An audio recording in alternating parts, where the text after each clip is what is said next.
noite a todos que estão assistindo o canal aqui do PET. Eu estou com o professor Edilon Caldeira Neto para a gente falar um pouquinho sobre uma temática bastante atual e que é o neointegralismo, os fascismos no Brasil contemporâneo, né? O professor Edilon, ele aceitou nosso convite para fazer essa breve entrevista aqui e ele tem um currículo bem extenso e bastante voltado para essa questão do estudo do neointegralismo e do fascismo, né? O professor Edilon, ele é mestre em História pela Universidade Estadual de Maringá, ele é doutor em História pela Universidade Federal do Rio Grande do Sul e atualmente é professor do Departamento de Pós-Graduação em História na Universidade Federal de Juiz de Fora. E ele estuda temas que vão do neofascismo, direita radical, antissemitismo e culturas políticas. O professor Edilon ele tem alguns livros publicados na área, e tem um livro de 2014 chamado Sobre o Signo do Sigma, Integralismo, Integralismo e Antissemitismo, e tem um livro mais recente do professor que se chama O Fascismo em Camisas Verdes, do integralismo ao não integralismo. E é sobretudo a partir dessa obra do professor que a gente vai buscar fazer essa pequena entrevista aqui, comentando os temas que envolvem fascismo, não integralismo, no Brasil contemporâneo, né?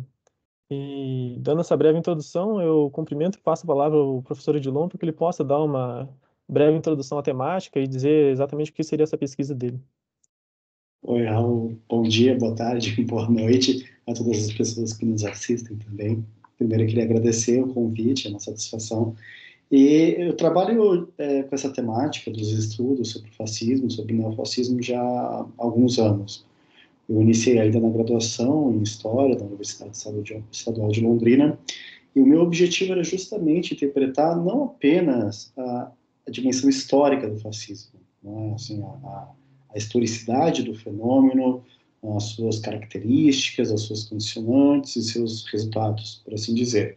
Mas eu queria também entender um pouco o que é o neofascismo após 1945. Particularmente no integralismo, a gente fala do integralismo pós 1937, né? Mas no caso do fascismo, como esse fenômeno global, que, em certa forma, ordenava a própria história, ou pelo menos a dinâmica política, institucional, das principais nações mundiais, fossem elas subjugadas ou não pelo fascismo, mas após 1945 existe uma quebra desse grande referencial, né? Então, desde a graduação, venho desenvolvendo reflexões, pesquisas, em parceria com vários colegas, várias pesquisadoras e pesquisadores, pensando um pouco essas reminiscências, essas atualidades, essas reflexões, essas reordenações do fascismo para uma época pós-fascista. Então, é aquilo que se pode chamar de neofascismo, inclusive até a atualidade brasileira.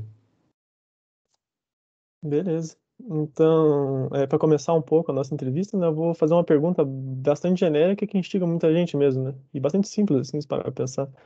Mas é perguntar se é possível falar em fascismo no Brasil atual, utilizar o termo fascismo, e se esse fascismo existe hoje, se é algo que é específico do nosso tempo, ou é algo que sempre existiu de uma forma ou de outra mais escondido e agora está reaparecendo, agora está se comentando mais. Uhum. Bem, um ponto importante, eu acho que de antemão, é mencionar que o fascismo ele pode ser compreendido desde uma categoria analítica, né, uma dinâmica com princípio heurístico de inteligibilidade da complexidade da realidade humana e política, mas também ele pode ser um adjetivo de desqualificação política, né? Chamar alguém, denominar alguém de fascista é muitas vezes não apenas uma dimensão pura e exclusivamente analítica, mas também não raramente, costumeiramente, é um elemento de desqualificação política de oponentes políticos ou não. Então, em muitos momentos da história, desde a década de 30, desde a década de 20 do século 20, até a década de 20 do século 21, várias pessoas, várias personalidades, várias expressões políticas, não somente à direita, mas também eventualmente até na própria esquerda, foram denominadas, chamadas de fascistas, né?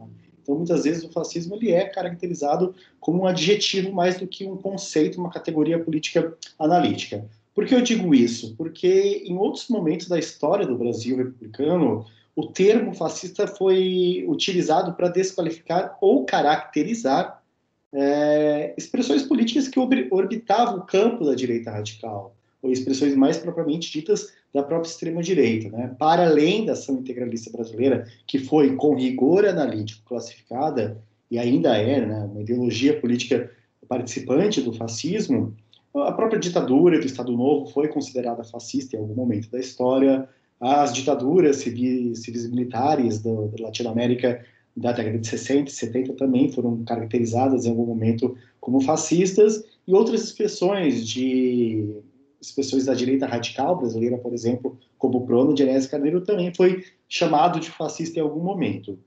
Não é de se espantar, portanto, que o termo fascista ele apareça para caracterizar ou classificar ou denunciar algumas tentações autoritárias ou mesmo fascistizantes do governo Bolsonaro, de Jair Bolsonaro ou do próprio bolsonarismo.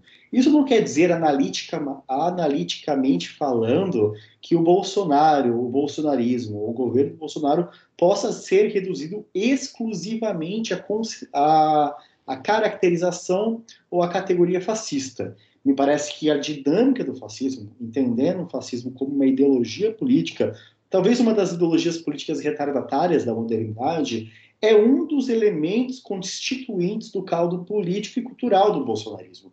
Mas não é apenas e única e exclusivamente essa condicionante do ponto de vista de uma cultura política que encarna, né, o próprio bolsonarismo.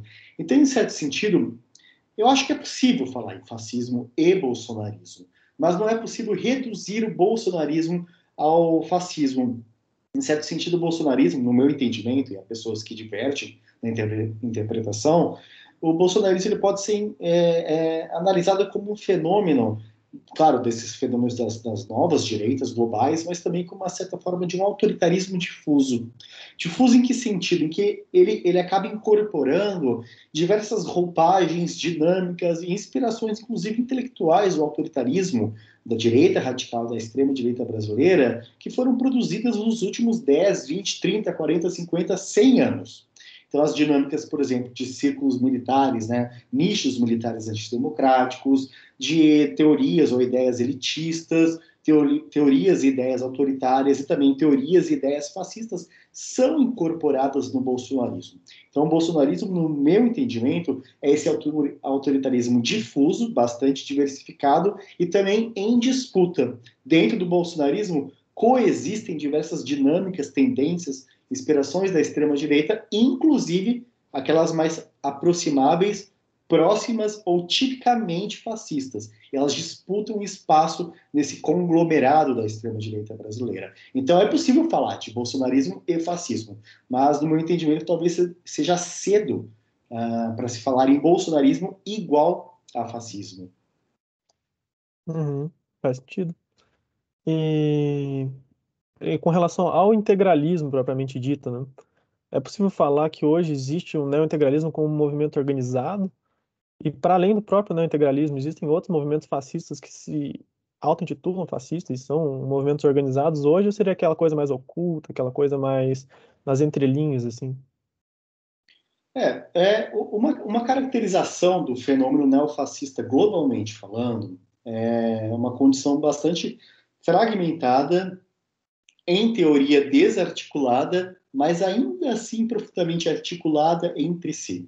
O fascismo após 1945 ele deixa de ser uma espécie de mainstream do campo político, né? Um ponto de orientação para o extremismo de direita, um ponto de orientação para o nacionalismo autoritário, um ponto de orientação para algumas tendências conservadoras, não do conservadorismo político, mas algumas tensões ou tentações conservadoras com dinâmicas autoritárias e antidemocráticas. Após 1945, a condição fascista, a classificação, a enunciação, né, a defesa pública do fascismo, ela tende a ser um aspecto mais underground do ponto de vista da arena política.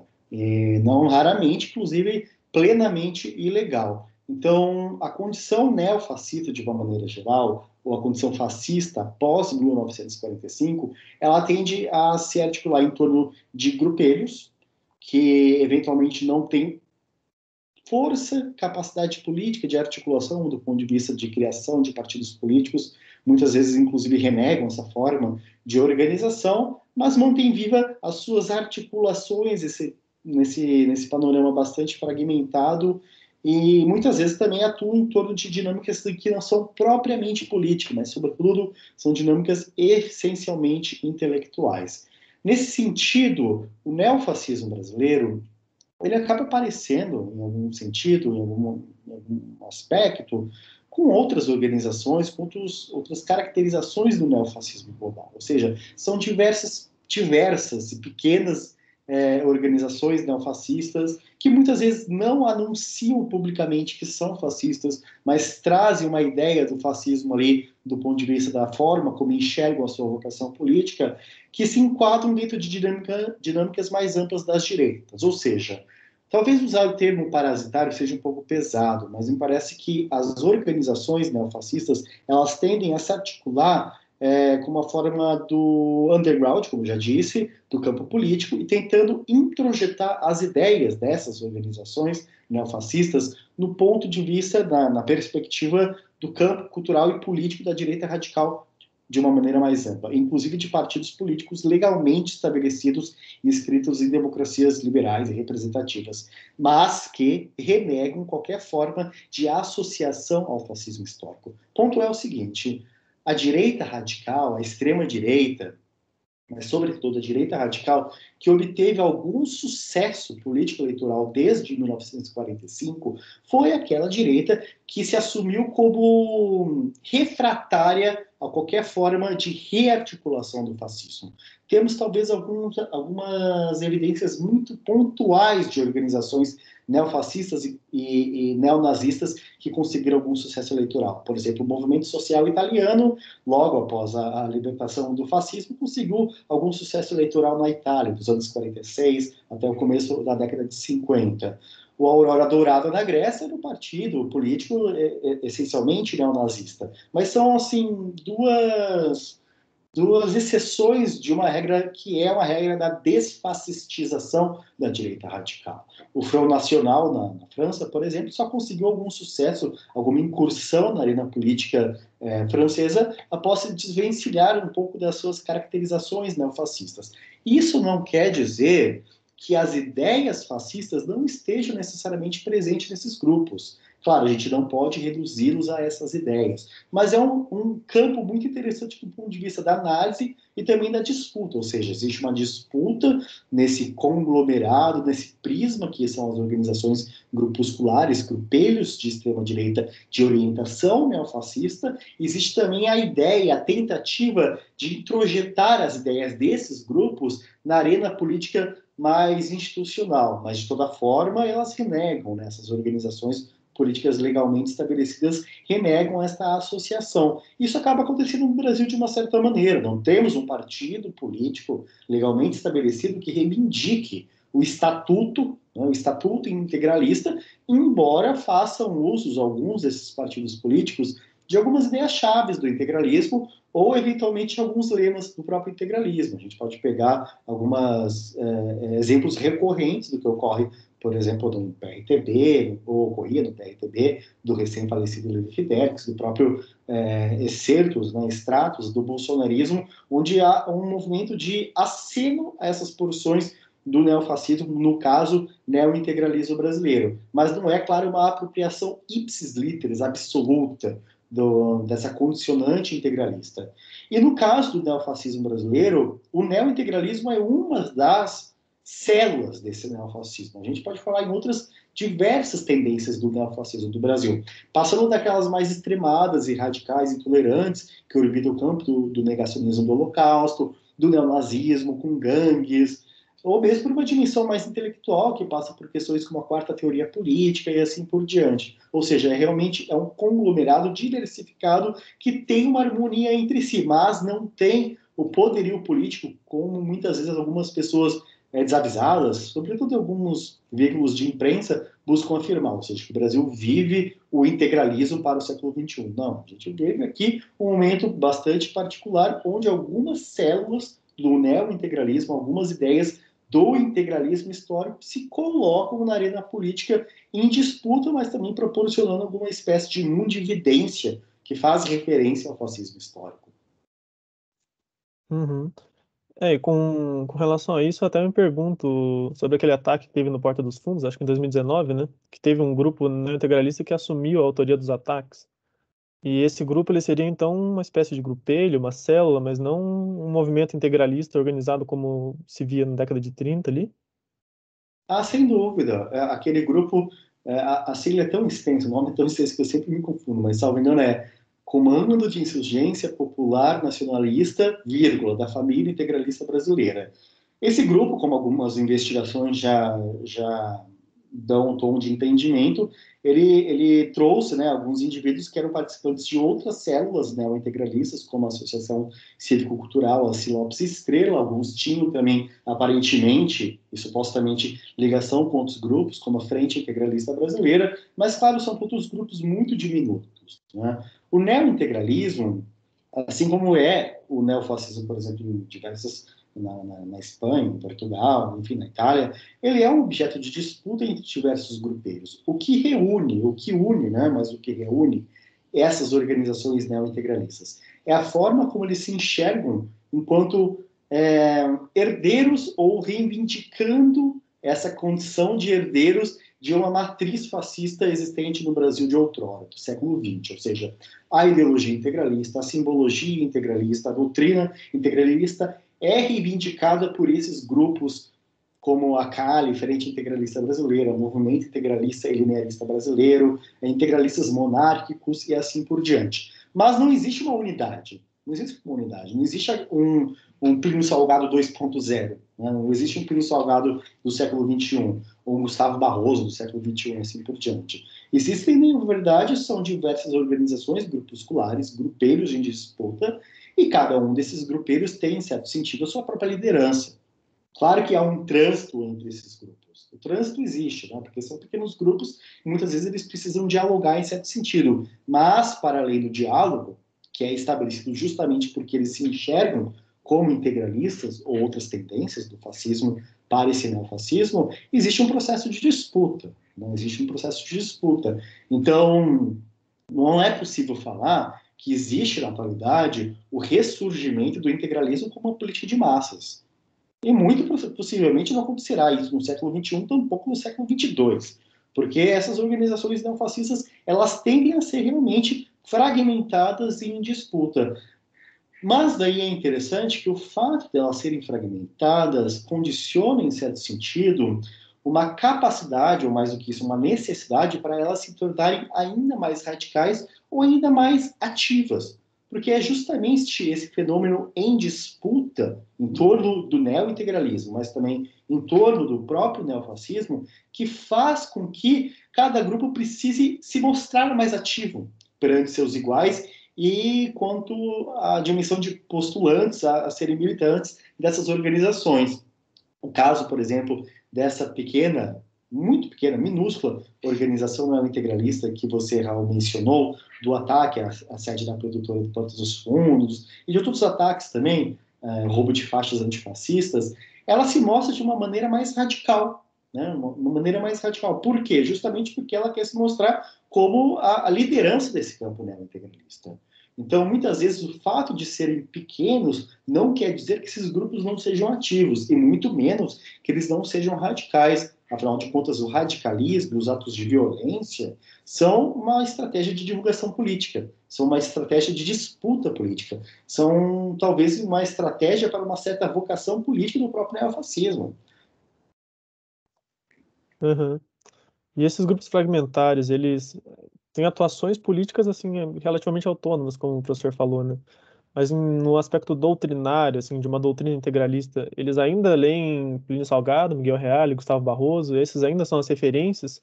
Eu digo, doutrinariamente, o integralismo da década de 30 é o mesmo integralismo de hoje, ou algumas ideias se alteraram, algumas ideias se perderam, ou criaram-se novas ideias? É, mas não é. Sim e não. Por quê? Eles olham o passado integralista, né, de uma maneira pretensamente imaculada, né? Aquele passado idílico, imaculado, onde eles remetem a sua associação àquele passado, mas não é necessariamente uma leitura, e também uma construção de uma memória que ela seja exclusivamente desse caráter imaculado.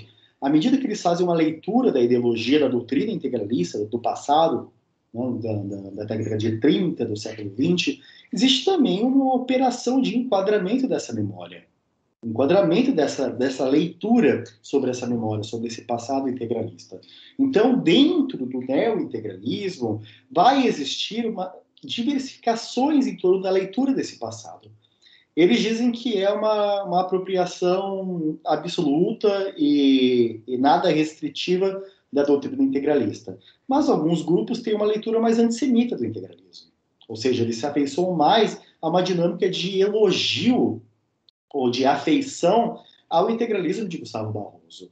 Outros têm uma leitura mais propriamente fascista, do ponto de vista até de um certo tecnicismo do fascismo, né? Uma dinâmica da modernidade fascista. Então, eles vão ter uma leitura muito afeiçoada ao integralismo de Miguel Reale. Outros grupos que são mais afeitos, né, associados a dinâmicas do tradicionalismo, do conservadorismo, sobretudo dessa dinâmica de um conservadorismo ultracatólico, vão se afeiçoar, claro, ao integralismo de Plínio Salgado. Então, a forma como eles veem o passado integralista é determinado muito pela vocação ou pela tentação política que eles querem imprimir nesse neointegralismo. Então, é uma leitura que faz apelo, é uma leitura que faz elogio, mas é uma leitura que não se reduz em trazer o integralismo do século XX para o integralismo do século XXI. Então, é um processo de reordenação. E, além disso, eles acabam lendo também outros intelectuais que orbitam o campo da extrema-direita brasileira e global para o século XXI. Então, por exemplo, alguns grupos neointegralistas nos últimos 10, 15 anos, talvez, fazem uma leitura, um elogio incessante, contínuo a outras figuras do pensamento nacionalista autoritário brasileiro, seja do século XX ou do século XXI. Ultimamente, o Enéas Carneiro, né, a liderança do Prona, e também outros intelectuais que orbitaram o Prona, como Bautista Vidal, Marcos Coimbra, Adriano Benayon do Amaral, são tomados como uma espécie de linha, de fio condutor que liga grupo neointegralista a esse nacionalismo autoritário do Prona com o integralismo do século XX. Então, eles fazem também uma apropriação de outros autores intelectuais do século XX.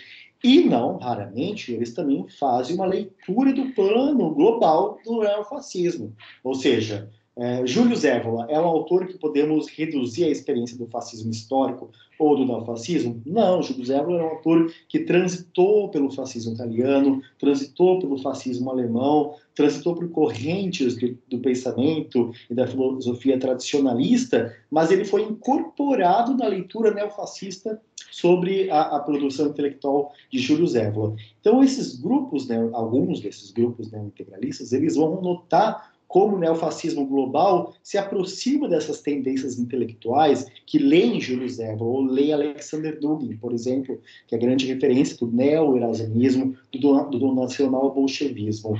Então, é uma leitura que ela é particularizada nessa dinâmica do passado e presente do integralismo. Ela incorpora também intelectuais do pensamento nacionalista autoritário de direita radical ou de extrema direita no Brasil e também se afeiçoa por dinâmicas do neofascismo global. Então não é um fenômeno exclusivamente da tentativa de reviver o fascismo do século XX para a realidade do século XXI. É mais do que isso, é uma tentativa justamente de impor ou de encontrar dinâmicas locais para um fenômeno global que é o neofascismo no século XXI. Uhum. Faz sentido, então. É um fenômeno bastante complexo, assim, para entender em termos de influências ideológicas e tal. E o professor mencionou até o antissemitismo, né? E uma coisa que para mim nunca ficou muito clara, assim, tanto no integralismo histórico quanto no integralismo contemporâneo, é o papel que tanto o racismo quanto o antissemitismo ocupam nesse tipo de ideologia, né? E ainda são pautas relevantes, ainda se fala em antissemitismo no fascismo, no integralismo contemporâneo, ou acabaram sendo coisas que foram para o segundo plano, mesmo em decorrência de todo o processo histórico que se passou da década de 30 até hoje, né? É curioso, Raul, é que da mesma maneira como a condição fascista ela se torna um problema para as organizações que, em algum sentido, têm uma vinculação com o fascismo histórico, as tendências da radicalização do fascismo se tornam ainda mais problemáticas. E qual que é uma tendência de radicalização dentro desse bojo do fascismo histórico? Obviamente, o antissemitismo é um deles. Né? Se a gente vai pensar a diferenciação entre fascismo e nazismo, existe um grande debate sobre isso. Um dos elementos é justamente o racismo dentro do nazismo e o antissemitismo racial, né? Essa dinâmica do antissemitismo que se buscava em torno das teorias racistas que eram engendradas pelo próprio nacional-socialismo. Então, ser antissemita e fascista já no século XX era uma dinâmica de radicalização dentro do ponto de vista do fascismo internacional. Existia uma disputa dentro do próprio integralismo em torno disso. Gustavo Barroso queria colocar o integralismo, queria impor, né, queria caracterizar o integralismo como uma dinâmica mais propriamente antissemita. O antissemitismo, contudo, o antissemitismo de Gustavo Barroso não é propriamente um antissemitismo igual dos nazistas, que tinha um ponto de vista que buscava pensar mais cientificamente, um racismo dito científico. Ele tinha também algumas tendências, algumas variações que traziam dinâmicas não puramente, mas com uma caracterização de fundo religioso no antissemitismo barrosiano. Mas, de qualquer maneira, o antissemitismo era uma questão de radicalização dentro do integralismo. E essa questão, ela se torna um ponto, inclusive, de debate para os neo-integralistas. Porque, justamente, se a condição integralista e os neo-integralistas rechaçam a vinculação com o fascismo histórico, claro, porque é uma questão problemática para a atualidade, se a questão com o fascismo já é problemática, a questão do antissemitismo é ainda mais problemática. Então, justamente a minha pesquisa que deu corpo ao livro sobre o Sigma, discute um pouco essa questão. Como que o antissemitismo foi tratado como um ponto de esquecimento para os integralistas e, sobretudo, para os neo-integralistas. Tem algumas documentações que eu analiso neste meu livro, onde eu mostro que alguns trechos de livros de Gustavo Barroso, da década de 30, foram sumariamente apagados para as edições da atualidade pelos grupos neo-integralistas. Então, por exemplo, Gustavo Barroso mencionava, temos que acabar com o banqueirismo judeu, temos que acabar com o capitalismo judeu. O que algumas dessas organizações neo-integralistas fazem? Eles reeditam essas obras para divulgação, sobretudo na internet, e retiram o termo judeu, judaico, judaizante, porque parece dar uma tonalidade crítica pura e exclusivamente anticapitalista aos moldes integralistas, mas não necessariamente anticapitalista e antissemita. Então eles tentam apagar um pouco essas caracterizações antissemitas do próprio Gustavo Barroso e de maneira extensiva ao próprio integralismo. Já há outras organizações neo-integralistas que vão querer justamente radicalizar a dinâmica do antissemitismo, vão buscar uma apropriação absoluta do antissemitismo barrosiano para ser o ponto de partida para a atuação do neo-integralismo. Então, o neo-integralismo vai ter uma dinâmica, sobretudo, antissemita. E isso vai proporcionar também elementos da integração, mais do que interação, da integração de alguns grupos neo-integralistas com algumas outras dinâmicas do neofascismo no Brasil e internacionalmente, sobretudo da negação do Holocausto, com o antissemitismo, e mesmo organizações neonazistas. Então é uma dinâmica de profunda disputa sobre a leitura do próprio integralismo e da forma como se articula a questão deste neo-integralismo a partir de temáticas como o antissemitismo.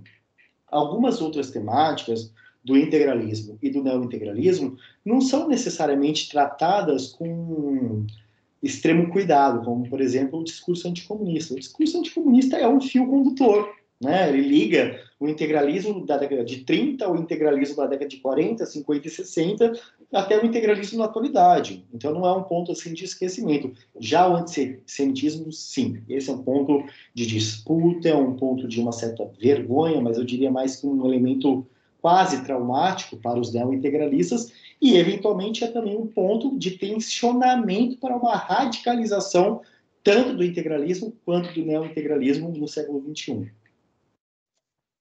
Entendi. E voltando um pouco, na verdade, né, que o professor tinha mencionado sobre alguns partidos que historicamente reuniram mais extrema-direita, fascismo, né? Você mencionou o PRONA até do Enéas. E hoje no Brasil é possível traçar algum partido ou alguns partidos que tenham um núcleo mais radical nesse sentido de ideologias fascistantes, coisas assim?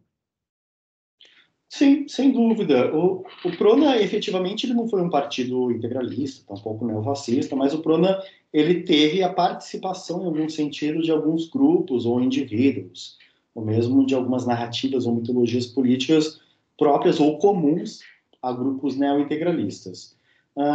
Esses grupos acabam tentando se aproximar de outras iniciativas partidárias que têm algum grau de penetração na vida política, do cotidiano político brasileiro, ou que também deem algum espaço para as suas formas de organização, para as suas tentativas de articulação em torno desses partidos políticos.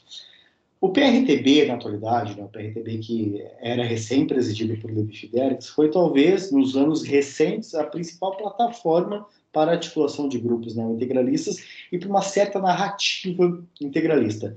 Não à toa, o próprio Levi Fidelix fazia elogio ao Plínio Salgado. Ele fazia elogio a Enéas Carneiro, mas fazia elogio ao integralismo e a Plínio Salgado. Mas, claro, isso tem que ser visto também como uma certa forma de disputa do PRTB e de Levi Fidelix com um outro excerto, né, que não é nada pequeno na extrema-direita brasileira, que é o bolsonarismo. O PRTB, o Levi Fidelix, por mais que tenha interfaces, diálogos com o próprio bolsonarismo, e o caso do vice-presidente da República é o caso efetivo, afinal de contas, é do PRTB, ele acaba disputando espaço, né, porque é um capital político, é todo um processo de disputa de espaço. Então, o bolsonarismo que não reivindica a condição integralista, ele deixa esta brecha para outras agremiações políticas que podem fazer um uso político desta associação. Então, o PRTB buscou efetivamente se associar a grupos neointegralistas, a dizeres integralistas, tudo uma forma de enxergar o mundo que é bastante comum a grupos e tendências do próprio integralismo histórico. Então, o PRTB fez esta associação. Essa associação de grupos neointegralistas, militantes ou lideranças neointegralistas, ela é vista de maneira absolutamente residual também em outras agremiações, como patriotas e outras tantas. Agora, existe também um processo da forma como as ideias do integralismo se colocam presentes no próprio bolsonarismo.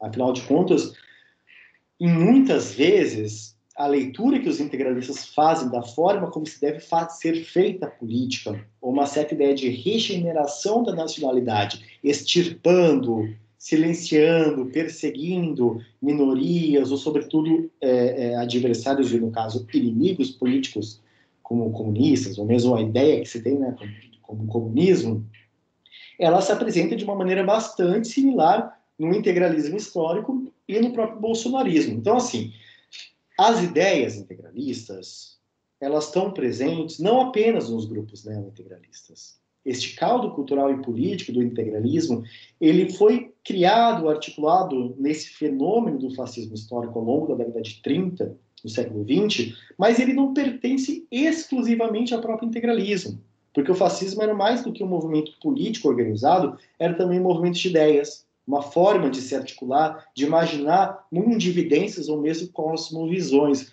Então, essas ideias integralistas acabam sendo incorporadas por outras dinâmicas e tendências da extrema-direita brasileira. Se a gente for pensar, por exemplo, o plano Cohen, não foi necessariamente um plano exclusivamente integralista. Afinal de contas, foi utilizado para dar início, né, ao golpe do Estado Novo, ou concretude ao golpe do Estado Novo. Mas ele tem um pedigree, né, uma gênese integralista. E toda essa ideia de conspiracionismo anticomunista, ela é incorporada ou ela é apropriada por outras dinâmicas da extrema-direita brasileira que não se reivindicam enquanto condicionados à dimensão do integralismo, mas partiram da forma como enxergam essa condição anticomunista, não integralista. Então, assim, não é de se espantar, né, pelo menos não me espanta o fato que muitas vezes os discursos integralistas do século XX, mas também do século XXI, se façam presentes em excertos e tendências do bolsonarismo, sobretudo daqueles mais radicais. E também não é de se espantar o fato que o lema integralista da década de 30, Deus, Pátria e Família, que foi utilizado por outras organizações da direita radical brasileira ao longo da década de 60, por exemplo, se faça presente no próprio bolsonarismo, ou seja, é um movimento que ele não é explicado pela dinâmica dos grupos neointegralistas. Não são os grupeiros neointegralistas que introjetam os lemas integralistas no bolsonarismo, mas é o trânsito mais das ideias, de uma cultura política que estabelece essa forma de presença desses ideais. Então, assim, tem uma dinâmica institucional do neointegralismo, que ela é bastante residual, não são grupos extensos, fortes, nada disso.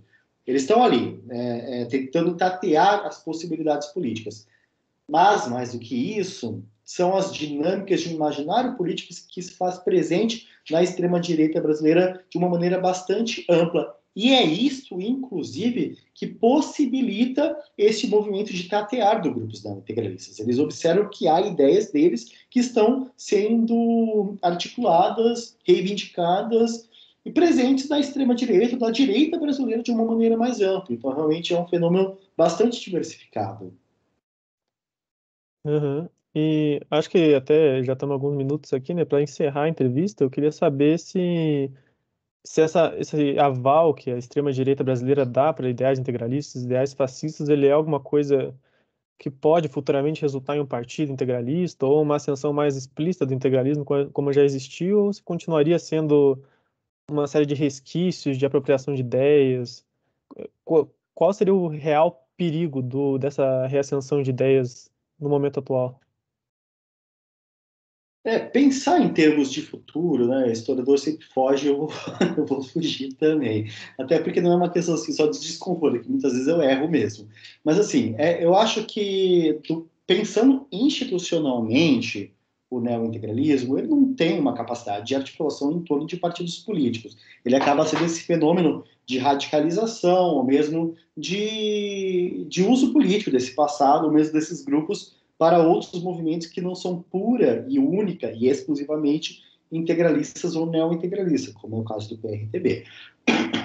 Mas, assim, me parece que, mais do que a presença desses indivíduos, organizações e grupeiros, o que é mais importante é a presença dessas ideias, porque em momentos em que o bolsonarismo busca se radicalizar, busca, inclusive, fazer um processo interno de purificação, ou seja, apenas os mais radicais são bolsonaristas, uma dinâmica de fascistização interna é bastante evidente. E ela não passa necessariamente em torno dos lemas integralistas, ela passa também em torno desses lemas integralistas, mas ela passa por lemas como intervenção militar, ucranização e assim por diante. Ou seja, é um processo interno do próprio bolsonarismo que acaba ampliando para a extrema-direita brasileira de uma maneira mais ampla, que tende a uma dinâmica de fascistização. Agora, o que isso vai virar, não dá para saber.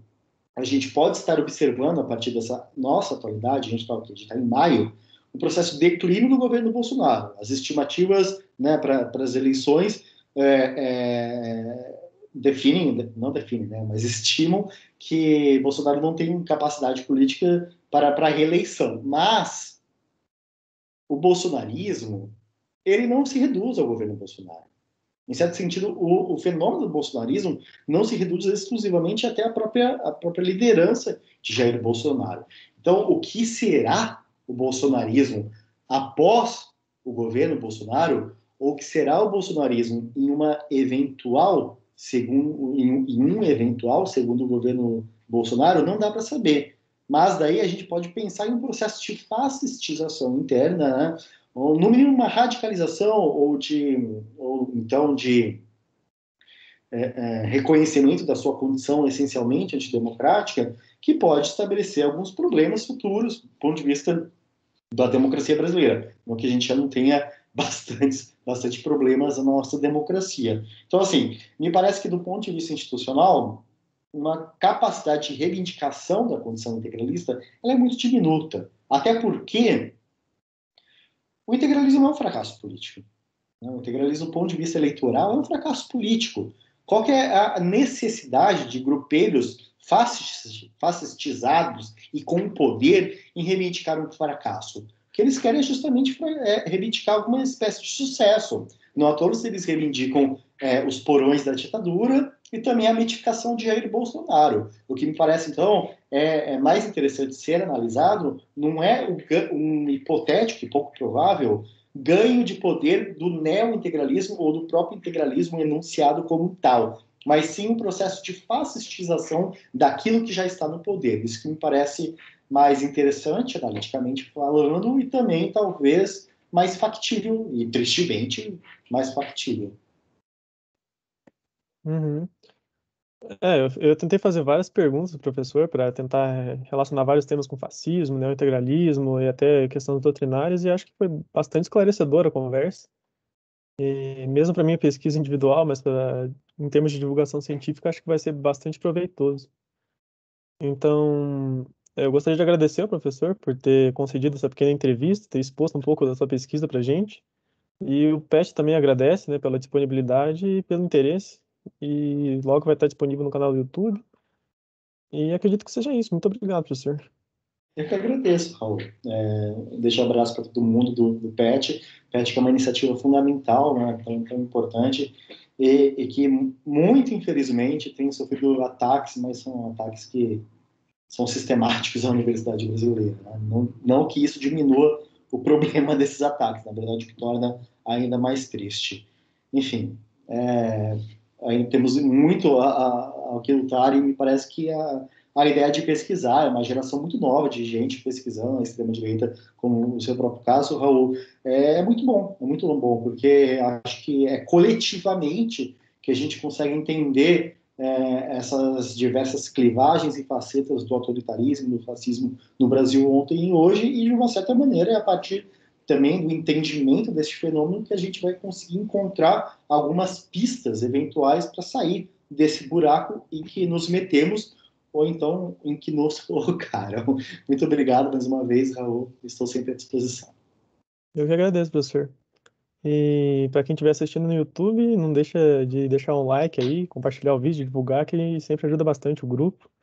E a gente vai lançando toda semana um PET Entrevista novo, trazendo várias ideias para compartilhar com a comunidade acadêmica.